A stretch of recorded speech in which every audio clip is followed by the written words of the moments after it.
خاندان سمیرا حمید۔ لیڈی میر شادی کی دستک آ گئی۔ پھر جب دونوں نے بچہ گود لینے سوچا تو ان کے شوہر احمد حسین کا کار کے حادثے میں انتقال ہو گیا۔ احمد حسین دل کے سرجن ڈاکٹر تھے۔ وہ ایک کامیاب تھے اور ایسے کامیاب نرم خو انسان کے چلے جانے کے بعد ان کی بیوی اتنی کامیاب سے زندگی نہ گزار سکی۔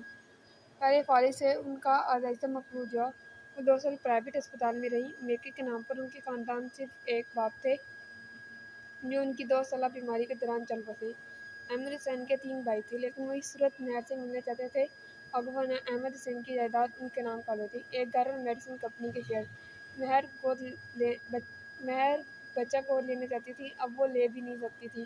ان کی حالت ایسی نہیں تھی، اب وہ اپنے آپ کو نہیں سنبھال سکتی تھی، بچے کو کیسے؟ اور اس میں انہیں کوئی اور ادارہ بچہ نہ دیتا تو انہوں نے بچوں کو ان اداروں میں رکھ کر ہی پالنا شروع کر دیا۔ ایک ادارہ تھا اور کڈس ہمارے بچے، جو پالنے کے لیے کی خواہش مند افراد کو ایک بچے سے ملا دیتے اور پھر اس کے اخراجات کے پیسے لیتے رہتے اور اسے اپنے پاس رکھ کر ہی اس کی تعلیم و تربیت کرتے۔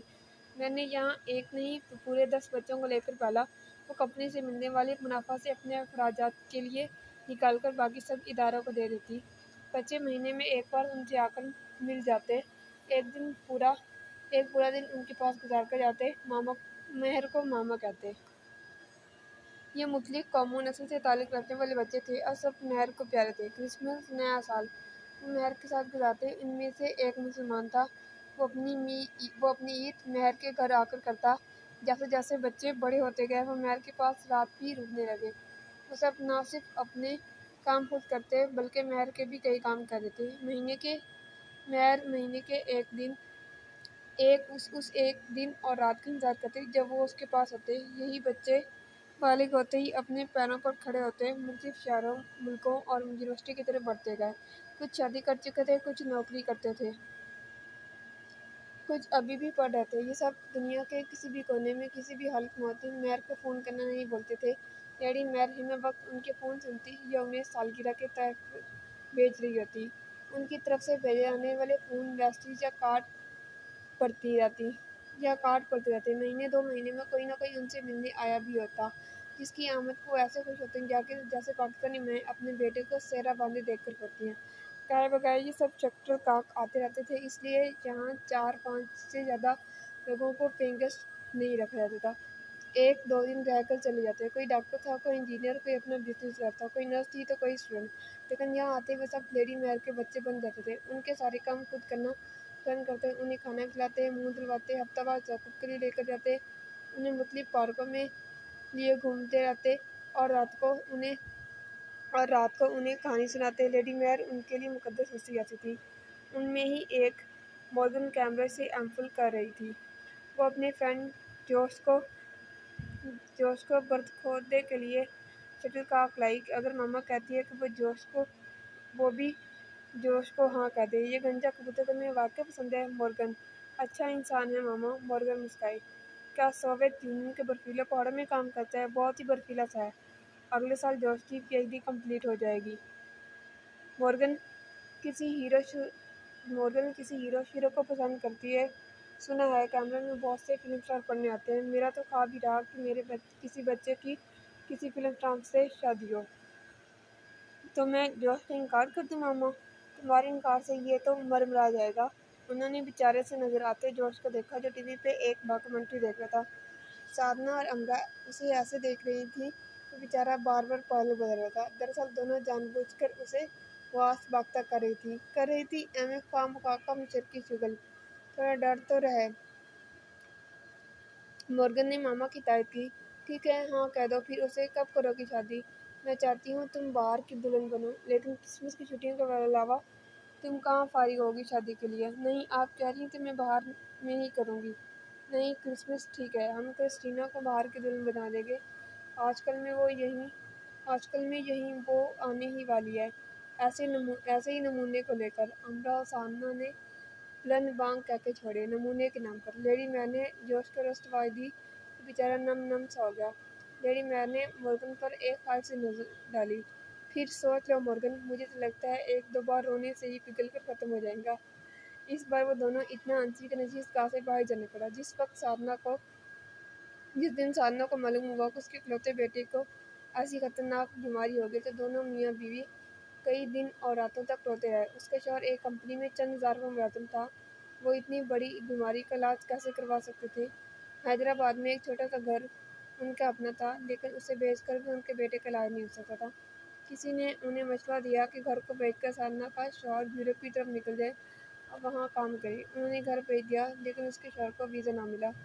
ویزا جج نے ہی بتایا تھا کہ آدمی کی نسبت عورت کو ویزا ملنے کے چانسز زیادہ ہیں، تو سادھنا نے ویزا کے لیے اپلائی کیا اور اسے ویزا مل گیا۔ وہ یہاں ایشیائی گھرانوں میں کام کرتی تھی، پاکستانی، ہندوستانی، سعودی گھرانوں میں جا کر وہ گھریلو کام کرتی۔ گھریلو کام کے لیے ہر ہفتے میں 2 دن اسے بلایا جاتا اور فی گھنٹے کے حساب سے پیسے ملتے۔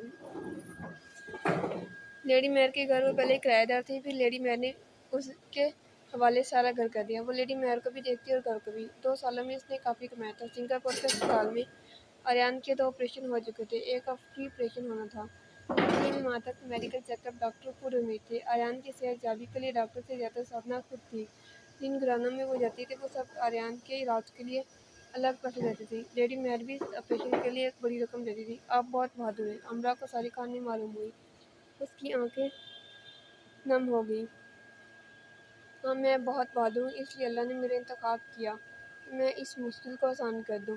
مجھے اپنے منتخب کیے جانے پر خوشی ہے۔ آپ کا بیٹا بہت بڑا انسان بنے گا، میں اسے بڑا ڈاکٹر بناؤں گی۔ اچھا ہوا کہ وہ اس تکلیف سے گزر رہا ہے، اس سے اسے یاد رہے گا کہ تکلیف سے گزرنے والوں کی اس نے کیسے مدد کرنی ہے اور ان سے غفلت نہیں برتنی۔ قدرت کے ہر ایک کام میں ایک گہرا راز ہوتا ہے۔ میں کچھ سمجھ رہی ہوں، اس راز کو کچھ سمجھ جاؤں گی۔ اگلا آپریشن کب ہے آریان کا؟ 6 ماہ بعد۔ اس سے زیادہ وقت میں بھی ہو سکتا ہے، سادھنا نے اطمینان سے کہا۔ امرا بہت متاثر تھی سادھنا سے۔ جب وہ پاکستان میں تھی، خود کو دنیا کی دکھی اور مظلوم ترین لڑکی سمجھتی تھی۔ وہ رات کو پائن ایپل کی پلیٹ بھر کر کھاتی جاتی اور روتی جاتی۔ اسے لگتا دنیا میں اس سے زیادہ مشکل اور مصیبت میں کوئی نہیں ہے، اس سے زیادہ کٹھن میں کوئی نہیں رہ رہا۔ سب سے زیادہ تکلیفیں اسے ہی مل رہی ہیں۔ اگر انسان دنیا میں چل پھر کر دیکھے تو اسے خبر ہو جس دکھ پر وہ ایسے واویلا مچاتا ہے، دہائی دیتے ہیں، وہ تو کوئی دکھ ہی نہیں۔ لوگ تو کیڑے پڑے زخموں کے ساتھ بھی گنگناتے ہیں، مسکراتے ہیں۔ اصل میں وہی انسان بھی ہیں جو سر کو آسمان کی طرف شکر کے لیے نہیں، شکر کے لیے اٹھاتے ہیں۔ ایک گاہک شو اسٹور میں ایک پچھلے گھنٹے سے گھوم پھر رہا تھا، لیکن کوئی جوتا اسے پسند نہیں آ رہا تھا۔ ہر بار وہ کاؤنٹر کو چکر لگا کر ذرا آگے نکل جاتا اور پھر سے گھوم کر کاؤنٹر تک آ جاتا۔ امرا کو بہت مصروف تھی، لیکن اسے دیکھ بھی رہی تھی۔ میں تمہیں یہ بتا دوں کہ یہاں اسٹور میں جوتوں کی ٹویٹ نہیں ملتی۔ امرا اس کے پاس آئی۔ اچھا، تم نے انہیں سکھایا نہیں ٹویٹ لینا اور دینا؟ تمہیں کیا چاہیے؟ تمہیں کوئی جوتا پسند نہیں آ رہا؟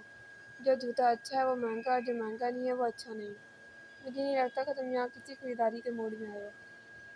ہاں کچھ ایسا ہی ہے۔ اچھا دیکھو، ہمارے اسٹور میں کچھ نقص والے جوتے رکھے ہیں، اگر ہم ورکر چاہیں تو انہیں لے سکتے ہیں۔ میں ان سے بات کر لیتی ہوں، تم میرے ساتھ آ کر اچھے والے لیکن سستے جوتے لے سکتے ہو۔ کتنی اچھی ہو تم، لیکن آج نہیں، شاید کل۔ کہ تم آج کیا کرنے آئے تھے یہاں؟ آج پتہ نہیں، میں کل پتہ کر کے بتاؤں گا۔ گھڑی کے دیکھتا وہ چلا گیا، جیسے مقصد پورا ہو گیا۔ شیشے کے اس پار امرا نے اسے جاتے دیکھا۔ اور ڈیپ ان لو، کی دھن سیٹی پر بجا رہا تھا اور ایسے چل رہا تھا جیسے کوئی راک اسٹار اپنا کامیاب شو کر کے لوٹ رہا ہو۔ کل وہ پھر آ گیا، لیکن جوتے لے کر پھر بھی نہیں گیا۔ جب وہ اسے لے کر اسٹور روم میں لے گئی اور اس نے وہاں کافی وقت دیا تو عین وقت اسے یاد آیا کہ اس کے پاس تو اچھی حالت میں 2-3 جوڑے جوتوں کے پڑے ہیں۔ پھر تم یہاں کیوں آئے ہو؟ وہ زچ ہو گئی۔ پتہ نہیں، بس کبھی کبھی میری یادداشت کام نہیں کرتی، ایسے ہی چلی جاتی ہے۔ جب یادداشت گئی میں آ گیا، اب واپس آئی ہے تو مجھے جانا ہوگا۔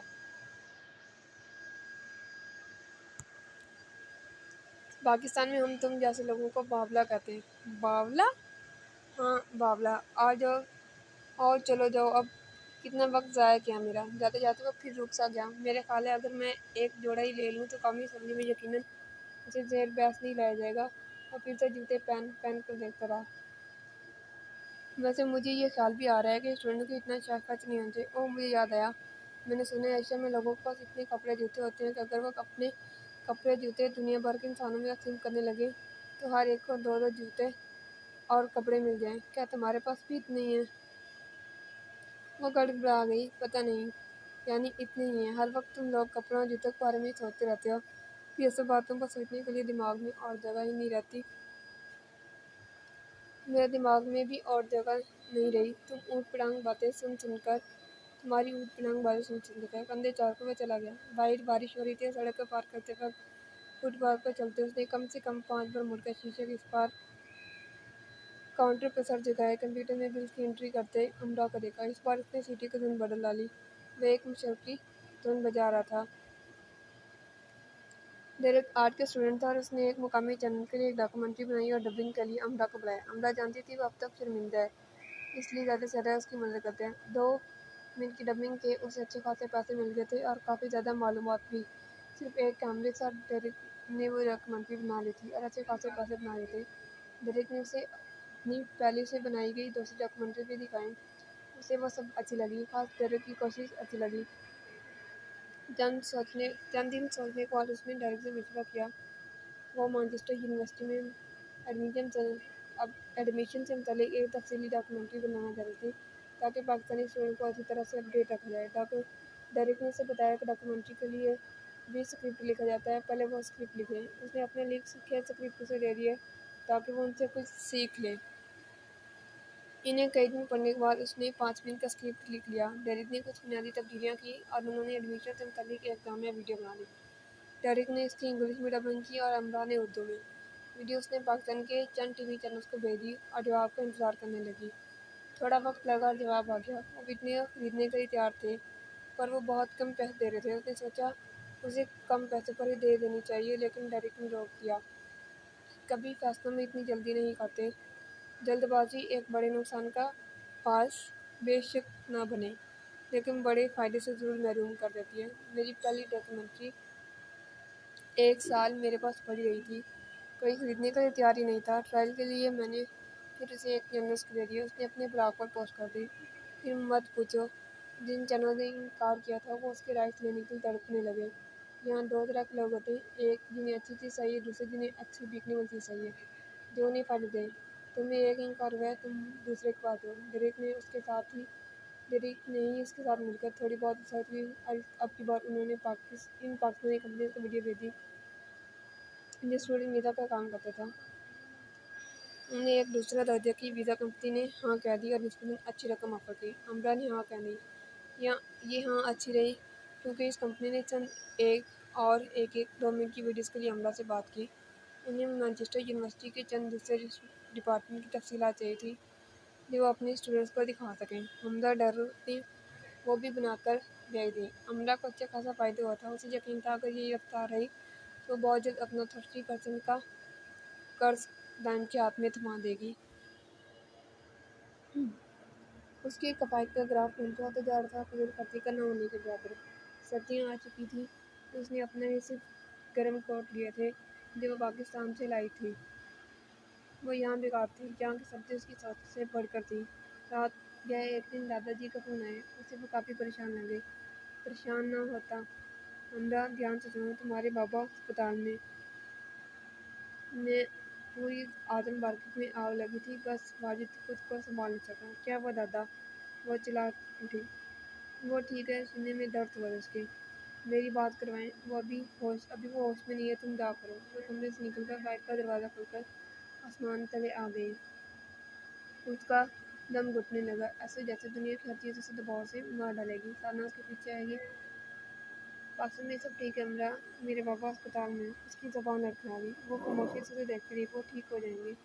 وہ منہ اٹھا کر سادنہ کو دیکھنے لگی۔ تم اتنی گھبرا کیوں رہی ہو؟ 2 دن پہلے تم مجھے کہہ رہی تھی تم شیر ایمان ہو۔ میرے اندر گھبراہٹ بڑھ رہی ہے، میرا دل پھٹا جا رہا ہے۔ یہ گھبراہٹ نہیں، مایوسی ہے۔ جب انسان مایوس ہوتا ہے اس کے اندر ایسے ہی ابال اٹھتے ہیں، اسے بے چین کر دیتے ہیں۔ یہ مایوسی ہے، ورنہ تم ایسے باہر نکل کر باہر کو نہ بھاگتی، اپنی عبادت کرتی، پہلا کام رونے کا نہ کرتی، دعا کا کرتی۔ خود کو سنبھالو، اپنے گھر والوں کا حال احوال دو۔ وہ سادنہ کی طرف ڈنگ سے دیکھتی رہ گئی اور اندر ادھر لگی۔ فون کیا اور دادی اماں سب کو جی جان لگا کر سنے گی۔ گھبرائیں نہیں، وہ ٹھیک ہو جائیں گے۔ اس کا انداز مضبوط تھا۔ اگر انہیں کچھ ہو گیا تو؟ اماں روتی چلی گئی۔ میرے پاس آپ کی مایوسیوں کے جوابات نہیں ہیں۔ دادا اس کی مختلف ڈاکٹر سے بات کرواتے رہے۔